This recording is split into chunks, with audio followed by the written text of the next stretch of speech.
சிரிச்சுட்டு சந்தோஷமா அவ்வளோ கல்யாண வாழ்க்கைக்கு போகணும் எத்தனை கனவோட அப்பா அம்மா நாங்கள் அவ்வளோ நல்லா இருக்கல அனாதே ரோட்டில் போய் அங்கே போய் கொடுத்து இருந்திருக்கா எவ்வளோ வலி இருக்கும். ஒரு அத்திர ஆதரா இருந்தா எவ்வளோ உயிரோடு இருந்திருப்பாங்க.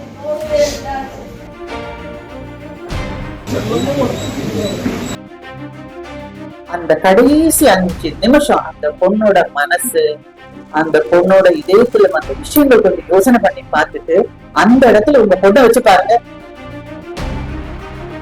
ஒருத்தரோட கண்ணீரை பார்த்து சந்தோஷப்படுறதுக்குன்னே நம்ம ஊர்ல சில ஆளுங்க இருக்காங்க. தேவையான போதுமான ஸ்ட்ராங்கான ஸ்டெப் எடுக்காம இருக்குது ரொம்ப டிசப்பாயின்ட். 48 மணி நேரம் 52 மணி நேரம் எத்தனை வழியில இருந்து அந்த ஒரு குழந்தை கொண்டு வந்து 29 வயசுல இல்ல 27 வயசுல சாவு கொடுத்துருக்கா. எனக்கு கொள்ளி வைக்க வேண்டிய குழந்தைக்கு நான் கொள்ளி வைக்கிறேன், இது வேற அவங்களை போட்டுட்டு இருக்கேன். பூரா உங்களை பத்தி மட்டும்தான் இருக்கும். இப்போ இருக்கிற டென்ஷன் உங்களை பத்தி கண்டிப்பா நீங்க நினைக்கிற விஷயம் பார்த்து கொடுப்பாரு. நினைக்கிறது உடனே நடக்கும். ஆனா அதுக்கு நீங்க எல்லாரும் நல்லா நீங்க ஆரோக்கியமா இருந்தா ஆரோக்கியமா இருக்கு. நீங்க அவர் டெய்லி அலையிறாரு. இங்க பாப்பாரா வரவங்கள அங்க அலைவாரா. விஷயத்துல நடந்துட்டு இருக்கிற ரிசல்ட் அந்த ப்ரொசீஜர் எல்லாம் நல்லாவே இல்லைங்க. நீங்க எத்தனை குழந்தைங்க இந்த மாதிரி போகணும், அப்புறம் இவங்க ஸ்டெப் எடுப்பாங்க. 11 நாள் ஆகுதான். என்ன இது இவங்க எல்லாம் சேர்ந்து ஒரு எல்லாம் சேர்ந்து போராடுறாங்க. முடியாதவங்க போட்டு கோவிட் வரும்போது எடுத்து போட்டாங்கல்ல அந்த மாதிரி பாருங்க. ரிலேட்டிவ்ஸ் யாரையும் பார்க்க விடாம அந்த துணி பையில ஏதோ பிளாஸ்டிக் பையில போட்டு தூக்கு போட்டாங்கல்ல அந்த மாதிரி எடுத்து போட வேண்டியதானா? இப்படி இந்த மாதிரி கருத்து நடந்தா பேசுறதுக்கு ஆள் இருக்கும் போது இப்படின்னா இதனோட உயிருக்கு இல்லைன்றதுதான். இந்த புள்ள சிரிச்சுட்டு சந்தோஷமா அவ்வளோ கல்யாண வாழ்க்கைக்கு போகணும் எத்தனை கனவோட அவ்வளோ ஆசை அவ்வளோ டேலண்ட். அந்த பையன் வந்து சொல்லி கல்யாணம் பண்ணணும் போய் சொல்லி கல்யாணம் பண்ணிட்டாங்க. கல்யாணம் பண்ணி பரவாயில்ல இந்த வாழ்க்கை சரி நம்ம கல்யாணம் பண்ணிட்டோம் வேற மாற்ற முடியாது நம்ம வந்து சரி அது அவங்க மாற்றிக்கலாம் அப்படின்ட்டு அந்த பொண்ணு பொறுமையாக எல்லாம் சதிச்சுது. இப்போ பொறுமையாக இருந்த பிள்ளைய அவ்வளோ சின்னவனம் பண்ணி அது வாழ்க்கை மூலம் கொடுத்துட்டு போயிட்டான். இப்போ நாங்கள் பெட்டவன் துடிச்சிட்டு இருக்கிறோம். போராட வேண்டியது நியாயத்துக்கு நான் போராடிட்டு அப்பா அம்மா நாங்கள் அவ்வளோ நல்லா இருக்கல அனாதே ரோட்டில் போய் அங்கே போய் கொடுத்து இருந்திருக்கா எவ்வளோ வலி இருக்கும். நினச்சி எனக்கு மாற மாட்டேங்குது.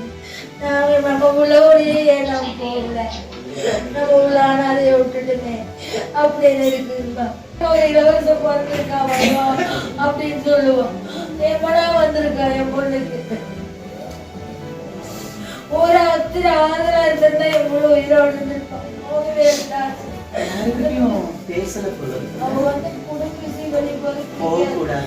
தூக்கி வளர்த்துற அவத்தாவே வந்து அமைச்சிட்டே சொல்ல மாட்டேன். மாதாவோட கண்டிப்பா நீங்க நினைக்கிற மாதிரி வரும். அது எதனால டிலே ஆகுது அந்த டிலே தான் நம்மளால தாங்க முடியும். இப்பெல்லாம் என்ன சொல்றது, டிவி திறந்து நியூஸ் கேட்கறதுக்கே பயமா இருக்கு. எந்த மாதிரி நியூஸ் எந்த பக்கத்துல இருந்து வருது. இந்த நியூஸும் 2-3 விஷயங்கள் கேள்விப்பட்டு எனக்கு ஒரு 4 நாளா சுத்தமா எனக்கு கண்ணை மூடி வச்சுன்னு இதான் மனசுல வருது. அந்த பொண்ணு அது ஏன் வீட்டு பொண்ணா இருந்தா அதெல்லாம் அப்படி நினைச்சு பார்க்கும்போது அவங்க அப்பா அம்மா இருக்கிற இடத்துல அந்த அப்பா அம்மா அந்த பையன் இருக்கிற இடத்துல நானாக இருந்தேன், என்னோட வீட்டுல இருக்கிறவங்களாக இருந்தேன்.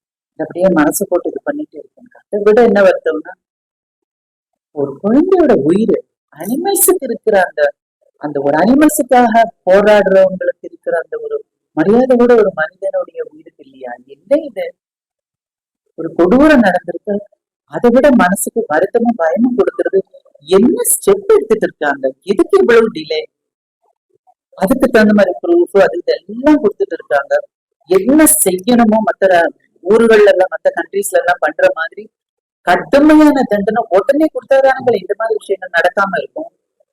இதை பத்தி பேசுறதுக்காக ஒரு 2 பேர் இருக்காங்க, 3 பேர் இருக்காங்க, ஒரு அப்பா ஒரு அம்மா ஒரு தம்பின்னு இருக்காங்க.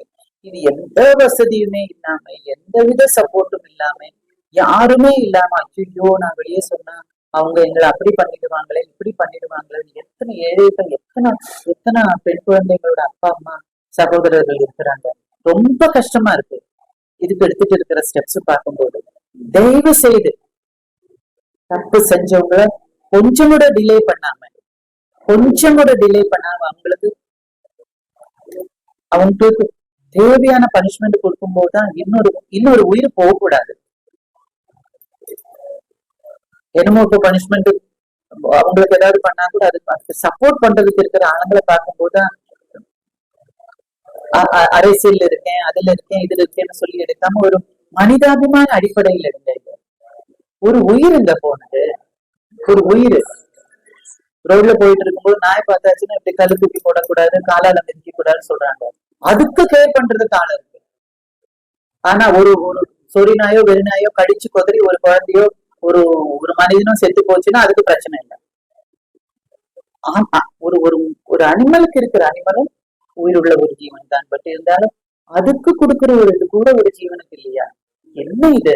ஏன் ஒவ்வொரு வாட்டி உங்க வீட்டுல ஒரு பொண்ணு இருந்தா, உங்க வீட்டுல ஒரு பையன் இருந்தா, உங்க வீட்டுல ஒரு தம்பி இருந்தா இப்படி கேட்டுக்கிட்டே இருக்கணுமா எல்லாரும்? நம்ம கையில அந்த பவர் இருக்கு, நம்ம கையில பனிஷ்மெண்ட் கொடுக்கறதுக்கு அந்த பவர் இருக்கு. எடுங்களேன், அந்த பவரை எடுத்து பனிஷ்மெண்ட் கொடுங்களேன். பனிஷ்மெண்ட் கொடுத்தா போன உயிரை திரும்ப வந்துருமா, இந்த மாதிரி எல்லாம் கேட்க கூடாது. ஆனா பனிஷ்மெண்ட் கொடுத்தாதானே அந்த அப்பா அம்மாவுக்கும் உடன்பிறப்புக்கும் ஐயோ எங்க வீட்டுல நடந்தது இன்னொரு இடத்துல நடக்காம பாத்துக்கிறதுக்கு ஒரு வழி பிறந்திருக்குன்னா அவங்க இத்தனோண்டு ரிலீவ் ஆவாங்க. ரிலீவ் கூட கிடையாது, இன்னொரு ஜீவனுக்காக அவங்க ஒரு எதிர்பார்ப்பு வைப்பாங்க. எங்க சிஸ்டருக்கு இது நடந்ததுனால, இவ்வளவு கடினமான ஸ்டெப் இவங்க எடுத்ததுனால இன்னொரு குழந்தை இப்படி ஆகாது அப்படின்னு அவங்க மனசுக்குள்ள ஒரு சின்ன, எங்களால அது நடந்ததுன்ற ஒரு சின்ன ரிலீஃப் வரும். அதுக்கு கூட நம்ம ஊர்ல அது இல்லையா, உரிமை இல்லையா? கஷ்டமா இருக்குங்க, கஷ்டமா இருக்கு. இந்த விஷயத்த நீங்க வெளியே சொன்ன, அப்ப உங்க வீட்டுல பண்ண நீங்க வாய மூடிக்கிட்டு சும்மா இருப்பீங்களோ அப்படின்னு நம்ம கேட்கிற அளவுக்கு கொண்டு போய் விடக்கூடாது. என்ன இது மனசுல இருக்கிற விஷயத்த வெளியில சொன்னோம். இந்த கோயிலுக்கு போறதா சொல்லி ஒரு வண்டியில உட்காந்துட்டு அந்த கடைசி 5 நிமிஷம் அந்த பொண்ணோட மனசு, அந்த பொண்ணோட இதயத்துல அந்த விஷயங்கள் கொஞ்சம் யோசனை பண்ணி பார்த்துட்டு அந்த இடத்துல உங்க பொண்ணை வச்சு பாருங்க. அதுக்கப்புறம் வெளியில சொல்றீங்க அந்த மாதிரி இதெல்லாம் வராது. ஒருத்தரோட கண்ணீரை பார்த்து சந்தோஷப்படுறதுக்குன்னே நம்ம ஊர்ல சில ஆளுங்க இருக்காங்க, அதை வச்சு பிசினஸ் பண்றதுக்குன்னே சில பேர் இருக்காங்க. எனக்கு அதை விட இந்த நடந்த குடும்பைக்கு ஏன் எந்த ஸ்டெப்பும் உடனே எடுக்கல? அப்படியெல்லாம் ஒரு பவர் கிடைக்கிறாங்க. திருடியாச்சுன்னா 4 இடத்துல இப்படி கயிறு கட்டிட்டு பிடிச்சி இழுத்து கொலை பண்ணிடுறாங்க, கழுத்தை வெட்டுறாங்க. அந்த மாதிரி கொடூரமான பனிஷ்மெண்ட் கொடுத்தா தாங்க ஒரு உயிராவது நம்மளால காப்பாற்ற முடியும். அது நடக்கணும், அதுதான் என்னோட ஆசை. இதை தயவு செஞ்சு அவங்க அப்படி பண்ணாங்க, அவங்களுக்கு அப்படி இருக்காங்க, அந்த பொண்ணையே முதல்ல சொல்லி இருக்கலாமே. அதுக்கு நம்ம சொசைட்டியும் கொஞ்சம் காரணம்.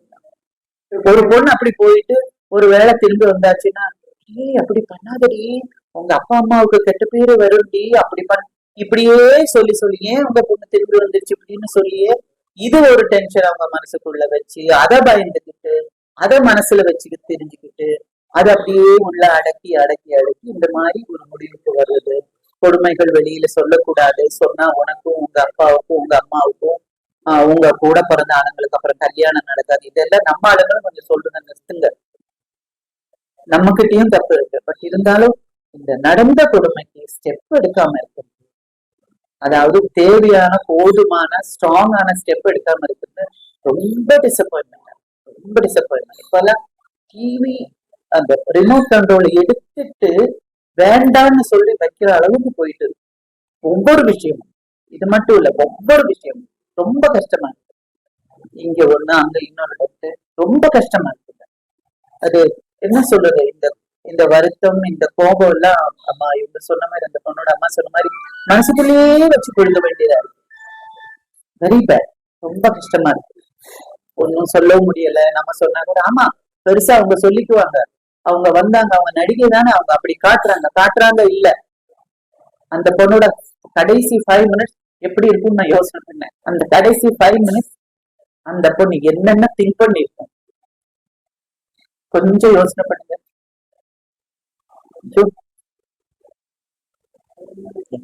மாதிரியா இருக்கு. மூச்செல்லாம் முட்டுது. அவங்க சாப்பிடாம இருக்குன்னு சொல்லுங்க, சாப்பிடுங்க சாப்பிடுங்கன்னு சொல்லி நம்ம ஃபோர்ஸ் பண்றோம். அந்த இடத்துல நாம இருந்தா நமக்கு தெரியும், போகாது. பச்சை தண்ணி கூட உள்ள போகாது. கோபப்படுறதா, வருத்தப்படுறதா.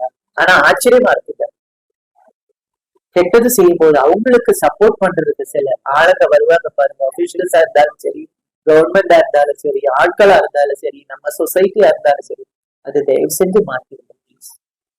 உயிருக்குன்னு ஒரு மதிப்பு இருக்கு. எவ்வளவு கஷ்டப்பட்டு எத்தனை கோயிலுக்கு போயிருப்பாங்க அந்த குழந்தை பிறக்கணும்னு சொல்லி.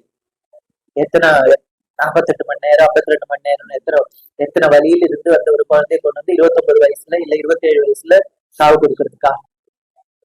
அதுக்கு பெக்காமலே இருந்திருக்கலாமே, பிரெக்னென்ட் ஆகாமலே இருந்திருக்கலாமே. குழந்தைய பற்றி கஷ்டப்பட்டு வளர்த்து இப்படி கொடுக்கறதுக்கா? இங்க ஒண்ணு அங்க ஒரு பையன் எவ்வளவு கஷ்டப்பட்டு வளர்த்திருப்பாங்க அப்பா அம்மா. செஞ்சதுக்கு அப்புறம் நடந்ததுக்கு எந்த வித பலனும் இல்லைன்னு சொல்றதுதான் அவங்களுக்கு நடந்ததை விட மனசை கொள்றதே. எனக்கு கொல்லி வைக்க வேண்டிய குழந்தைக்கு நான் கொல்லி வைக்கிறேன்னு இது வேற அவங்களை கொண்டுட்டு இருக்கோம்.